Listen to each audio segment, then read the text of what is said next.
The contender shall not. Oh, Jesus Christ, you guys did it. See, the Ray, this is what it screwed up my shit. You know, I honored your thing. Now my ugly mugs on the players. Anyway, spawning in the upper right-hand corner of Royal Blood, representing Hot-Headed Gaming. In the yellow, give it up for NightPhoenix. Our Protoss player. And his opponent in the bottom left. He is from Team Starcom. It is, well, it's Kaz. It's Yuki's his in-game name. And the pink. And we've got ourselves a little PVT. He's got the pink Starcom SEVs. It stands for Star Comrade. All right, guys. Apparently, we're playing a little. Command and Conquer Starcraft here. You know what I'm saying? All right, pretty standard opener from both. But we did have the Gate Scout from NightPhoenix. So he is not going to have the super early info. He's still going to be able to get a little harass done with the SCV, but not as much if you Pylon Scout. But everything's usually about the same. Whoa, we had a spray. I think that was an accidental spray, guys. Oh my god, it's the Bob Ross Zealot. Underneath the Cyber Core, because it's why to build a Cyber Core and why to spray. So why waste your time when you can spray the Zealot under your Cyber Core? Yo, I want that shit. Alright. I think NightPhoenix has given me my new spray change, because I don't use them enough. I have a piece of toast, usually, on my main. Alright, anyway. Yeah, it's a pretty standard opener. NightPhoenix seemed like he was cutting workers, but it's just what it shows is the supply, because the Q... He's not. Looks like it might be a Stargate opener from our Protoss. He is not going for Warp Gate. Meanwhile, it is going to be a Tech Lab on the barracks. Very likely to be concussive shells. It could be Stim. Oh, no. Neither. Okay, Kaz. Possibly opening with the Cyclone here. Unless something more cheeky is coming up. Alright, he's just going Marines, getting his second CC. Everything's pretty normal. I'm curious to see what we got, but I'm guessing it's going to be a Cyclone. That would be the most logical choice. Yep, and it will be for an opener. Cyclone safe, you know, going to give you some safety against Stargate. And that early of a Cyclone is going to definitely defend against an Adept. Oh, but there is a delay at the last possible second of the CC. Forcing it to not be completed. Look at that, guys. Not even a second. That was like half a second. That is a rip. Oh, look at this debating with the two Adepts. Gets another SCV. So far for free, but it's not going to be for free now. The Cyclone is out. And the Adept is going to try to get up here. Trying to get a read. Oh, he is going to get a little bit of a read. But it should be implied. You never know what our Terran players are doing sometimes. It's another Cyclone in production. It is Phoenix's. Wait, why is NightPhoenix sending his Phoenixes right away? Alright. He knows it's a Tech Lab opener, so that's my point. Alright, so it is going to be a Viking follow-up, so this could be some kind of push, too. Not necessarily. I think this is more defensive. Our Terran player does not know if it is a Stargate necessarily or not. He's going to assume it is, and he will be right. So it looks like it's going to be a Phoenix Colossus build from NightPhoenix. He went right into his Robo, and he is, well, getting another pylon out to set up for a third base when he goes for it, but feels a little greedy. That being said, it's, yeah, just more 1-1-1 production on double gas so far for NightPhoenix. Another Cyclone. 3 Cyclones, more Vikings, more Marines. This is a little weird. Alrighty. Little strangeness out of the Phoenix and Knight. I do like this Robo Bay going down, but this is going to be a weird one to play against. It's like almost mech, it feels like. So there is going to be a tank with this. This is definitely going to be some sort of push. Yeah, he's just going to push out with this, in fact. Okay. So he's sending the power units out. NightPhoenix looks like he's posturing to take a third base. Well, that may actually delay his Colossi. Or if he goes Disruptors. He's probably going to go right into Colossi still. He's oof, he almost loses the Phoenix right there. In fact, he will lose one Phoenix. He has to be careful. One Phoenix is a huge loss at this time of the game. He's going to produce some more, getting some Stalkers. Robo Bay going to finish, but it is for the build, I feel like it's an earlier third to take. It's pretty standard time, but just slightly earlier than you can get out a Colossus or something, like I said. Well, the stiff supply block is certainly not going to help the Colossi where we're going, as NightPhoenix is going to have to wait. And it is going to finish up, but that said, this is kind of a rough comp to have to face with what you got. Well, 4 Phoenixes could help, but they're not in position. The issue being, oh my god, Big Daddy Immortal coming in clutch with the collective firepower here. Also, 1 shield battery. Probably not the best call, but we are going into stim behind this for our Terran player. But this is a lot for either player to lose. And it looks like, oh, NightPhoenix does the better job in trades right here, so very well held. Kind of a risky maneuver from Mr. Kaz, our pink Terran player. Alrighty. Well. Third base is completed, and we have a third CC's going down as well for Kaz, so he has been macroing behind this, getting his stim and combat shields thereafter, but he's going to be a little delayed on, well, maybe not. He's actually doing just fine. He macroed pretty well behind it. Still, the trades were pretty good for NightPhoenix. NightPhoenix is not going to have extended thermal lance here. Phoenix is going to help picking up the tanks. The Stalkers of the Phoenix is actually getting some good value there on them. And everything else, damn, this is just a lot of SCVs going out GG. NightPhoenix takes the first game, and yeah, we'll be going on to game 2 in just a moment. Bear with me, guys. I'm getting my bearings. GG, you won. You were A-moved, Mr. Green. Green Ultralisk. All right. We'll be going on to game 2 in a minute. Green wins. Except there was no green on the map. All right, so green. Notice how I have drugs, intoxication, or excessive tobacco use on my title. Maybe we'll do a little from column A, a little from column B, and a little from column C. You know what I'm saying? Actually, I wish I could flip the order. Not going to do that, though. We got Starcraft to cast. Might have caffeine to drink. But it would require brewing it. Should have excessive caffeine and excessive coffee and cigarettes. Is an option. And my game just crashed. Beautiful. Beautiful. Just kidding, guys. We're going to have to wait for the next one to load up again. I really think that if I could have a custom branding, it should just say fucking Kirktown. You know? Not just Kirktown, it should say fucking, like, but, you know, censored out, I get it's for the kids, you know, Kirktown.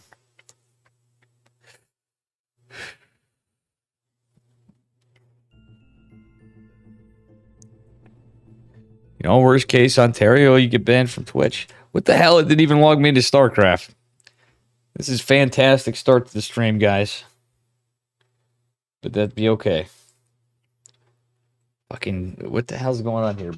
BattleNet. More like SaddleNet, am I right, guys? You know? All right, let's see what we got here. Get this mofo rolling here. I'm only teasing you guys. I'm extremely tired. But it wouldn't be a Dave cast if it wasn't scuffed. You know? Or as Roddy says, he goes, Dave, you are a bit of a degen. But it's you, man. All right, anyway, up a point. Now it's going to take a minute to load here. Spawning in the bottom right-hand corner of Death Aura. In the yellow, give it up for our first game winner. It is NightPhoenix from Hot Headed Gaming. And his pink Terran opponent, representing Team Starcom. Give it up for Koss. He is open to win it. And this is an OG map. Why is NightPhoenix mad? I said GHF. Good, have fun. Welcome, Mystic. Mystic. Elephant. Alright, just another gate scout from NightPhoenix. I wonder if he's going to go Phoenix Colossus again. We'll see. Alrighty. Not much exciting happening here in terms of proxies or cheeses. But I think we will probably see more Phoenixes from NightPhoenix. You know, unless it's morning. He's more like morning blink, NightPhoenix, you know? That's his usual strategy. Alright, this is the best probe micro I've seen. Just saying. Alright, NightPhoenix is now just forced to look around, maybe be annoying. We had a little bit of an accident there. Something must have happened to him. Don't worry, they can't bring him back 3 times, Phoenix. True. Green Ultralisk, true. Yeah. Imagine playing the... Oh, that was not the move of the probe. So, Paulie, the probe's going down early. To mark the Marine over here. In the classic Marine skin. Actually looking the part of what he should be smaller than the SCV. According to real scale. Alright, so again... I call that it is going to be a Stargate opener in game number 2. Not a bad map for it. Dathora has some good points of attack with it. And, well, you also got some good defense against it, too. With all this wide open space between the Triangle 3rd and the main base. I actually missed this map, to be honest with you. This was a pretty base map. Oh! I forgot to add something that I wanted to. So in between our games, I'm going to add something to here. Again, this is the Online Sports Championship. OSC, go to sc2online.com to get some more information. Great organization. And they have they sponsor a lot of partnered events for points toward tournaments like these and others. All right. Like the mid-season playoffs leads up to other things. They have King of the Hill, all sorts of stuff. Rising Star for the underdogs, the up-and-coming, younger or improving StarCraft players that are headed to the semi-pro level. Alrighty, we got more adepts coming. You know, the baby Marines, the Fiats, etc., etc. Actually, yeah. The NightPhoenixes. So this is kind of one of those matchups right here with Koss. Oh! Nice catch on the Marine with the 3 adepts. However, one is going to fall, but not before it catches a couple of workers. Oh my gosh. These adepts are actually getting some pretty good value. Again, it is another Twilight, or another Tech Lab opener. I don't really agree with that Graviton Beam, but still. I would say those adepts were kind of worth it. You got 6 Marines and 3 SCVs. Can't really ask for better than that, but we may just lose a Phoenix here if NightPhoenix is not careful. That said, those 2 adepts being saved is pretty good stuff. It is going to be another Phoenix Colossus build from NightPhoenix. Living up to the name, no false advertisement here. Sweet Rover. I like how he built another adept too. Not a bad idea, but yeah, it's looking very similar for both players. This time with the stiff supply block at 54. Oh my gosh, we have the up a tree supply block for poor Mr. Koss. Feels blocked, man. Alrighty. NightPhoenix gathering up some Phoenixes together. I like the sentry in the addition to this. He's hoping to catch the push. And, well, this is going to come up the Triangle 3rd side. It's going to be scouted, but it's a lot of damage to take on the shields. for NightPhoenix. Yeah, the battery's not even done yet. All right, so he's a little off position here. But we'll ultimately fend our Terran player back. And we'll see what happens from here. Third CC on the way for Mr. Koss. This time quite earlier. He's going to have a damn fast 30cc. And I really don't hate it. It's kind of like opening mech, but you just, you know, you're going into bio, kind of. But it's ambitious because the last game he just outright lost it. This time, we're throwing away Phoenix. However, a couple stalkers, the sentry, going to make short work to a couple of the Vikings behind it. Still, it's going to be a Marine tank follow-up for Mr. Koss. Getting a reactor on the start board. Where are the drugs and alcohol? Oh, it says excessive smoking too. If it cuts it off for you, that's why. AKA Rigatron, it is what we need.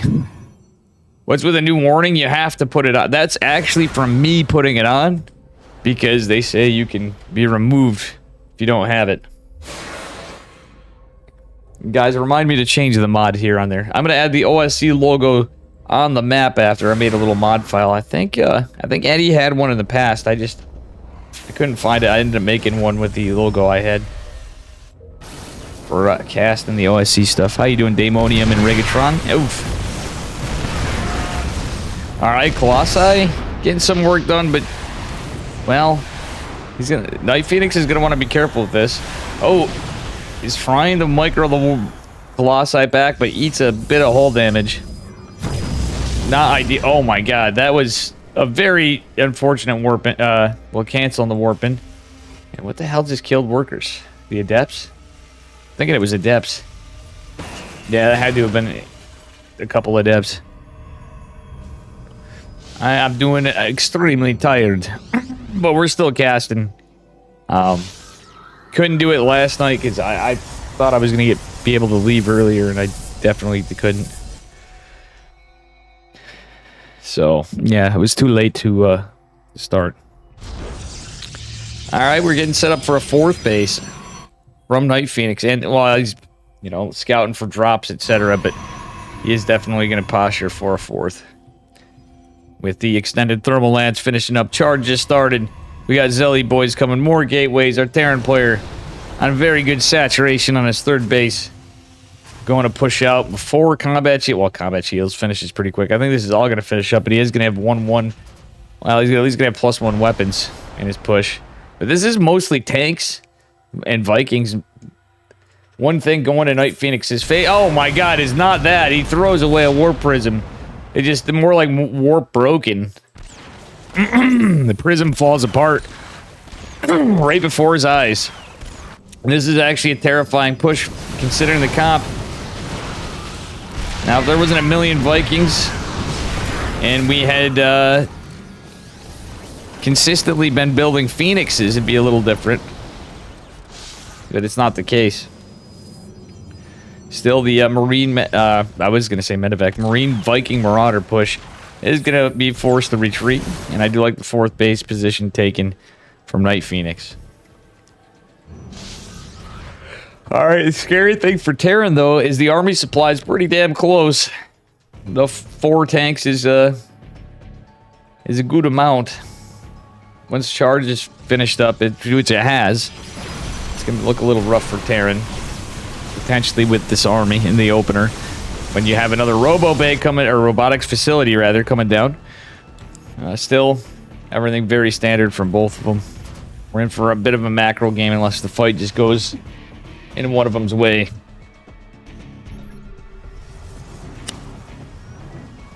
Alrighty.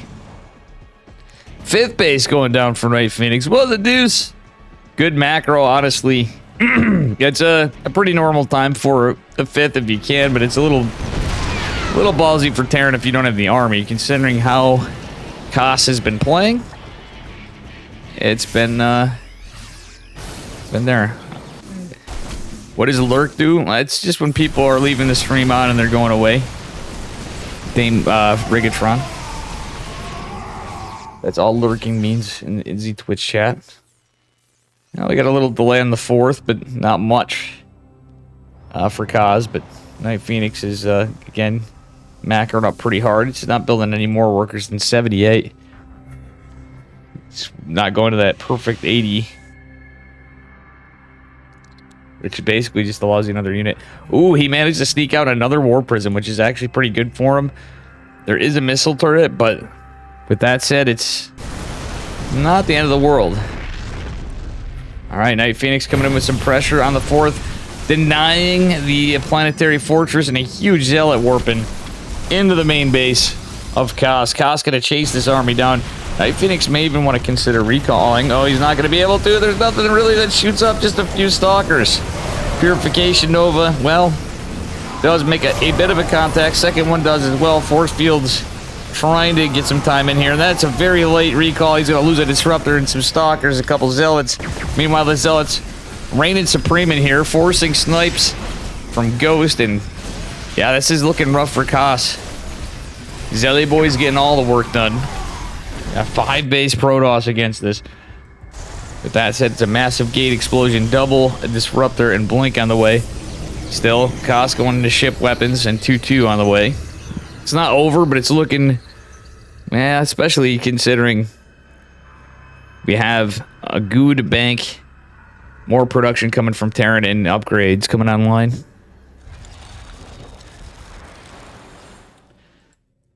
All right, it's going to be a pretty massive move. Now we got Blink for our Protoss player. We have Disruptors. We're going to Dark Shrine. We're going 3rd Robo. He's going all the tangs. He's even going to have a double gas after when he needs it. If and when he needs it, unless the game just ends. Oh, I don't like the Zealot run by. He's going to have to be, he's going to be forced to run back. But here is the reinforcement. All right. Got a little zoning Disruptor. Is going to force this back a bit. Oh man, nice little Zealot run by attempt, but the snipes were beautiful from Kaz. Gonna chisel away at some of this. But that said, oh my god, that's a throw of Zealots. I guess all he did was use a lot of medevac energy, which is not too shabby. Oh, the tanks are really exposed though. The blink forward's beautiful. Vikings are gonna take care of some of this. Another couple blind Disruptors doing great work. Oh my god, he almost got 2 tanks right there. More Novas coming. 5 Disruptors is actually kind of terrifying for a Terran to engage into, and Kaz has no shits. He's just like, we're going for it. We're ahead in army supply. We're going to fight this. These Disruptors can't shoot forever, but they are going to be off cooldown soon again. The beautiful splits from Kaz. NightPhoenix actually coming in hot, though, catching lots of chunks of the army from each angle. Big Daddy Immortal even a big component in this fight with the upgrades. And NightPhoenix is continuing his upgrade production as he goes into ground weapons +3. Though 2-2 is on the way for a Terran, it's more or less just started other than the infantry weapons, which is normal from an eBay Ghost build, if you get a transition in right. Still, everything that's happened, I feel like we're gaming for a little bit. Kaz has been able to establish his 4th base econ, going for a 5th CCC. NightPhoenix not taking a 6th base behind this. Look at the Liberators with the +1 doing good. Wait till they get to +2 if he gets it. That do be terrifying, especially when you get a fusion core. Yeah, this is crazy. Slonovania is Kaz. Kaz is Terran, yes. Oh, Matali? I know that player. I think so. But this is Kaz. Alrighty. Oh my god, that was a beautiful blink. Nice snipe on the medevac. That's a little bit less army for our Terran player. Our Protoss player, NightPhoenix, now ahead in workers and army supply. He's actually a few workers at more than he probably should have for the fact that he's not taking another base with this. Still, these Liberators could even that out pretty quickly. I really wouldn't hate another base or 2 going down for Protoss. For annoying raisins like this. Oh my god. Purification Nova's hitting, and It's a good little cleanup for our Protoss player. The Liberator's being annoying and forced a lot of lost mining time, but I think this is a good defense from Protoss. This is not enough Terran troops. He lost too much. And this may be a 2-0, guys. We'll see. 5th base gonna be a planetary here soon, though. There's just so much Protoss army. That's the ship weapons +2's coming, though, like I said. No fusion core, so no advanced ballistics or Liberator range for the layman. For those of you that don't know what it is, advanced ballistics is research the fusion core bay. We are not going to research into the fusion core bay.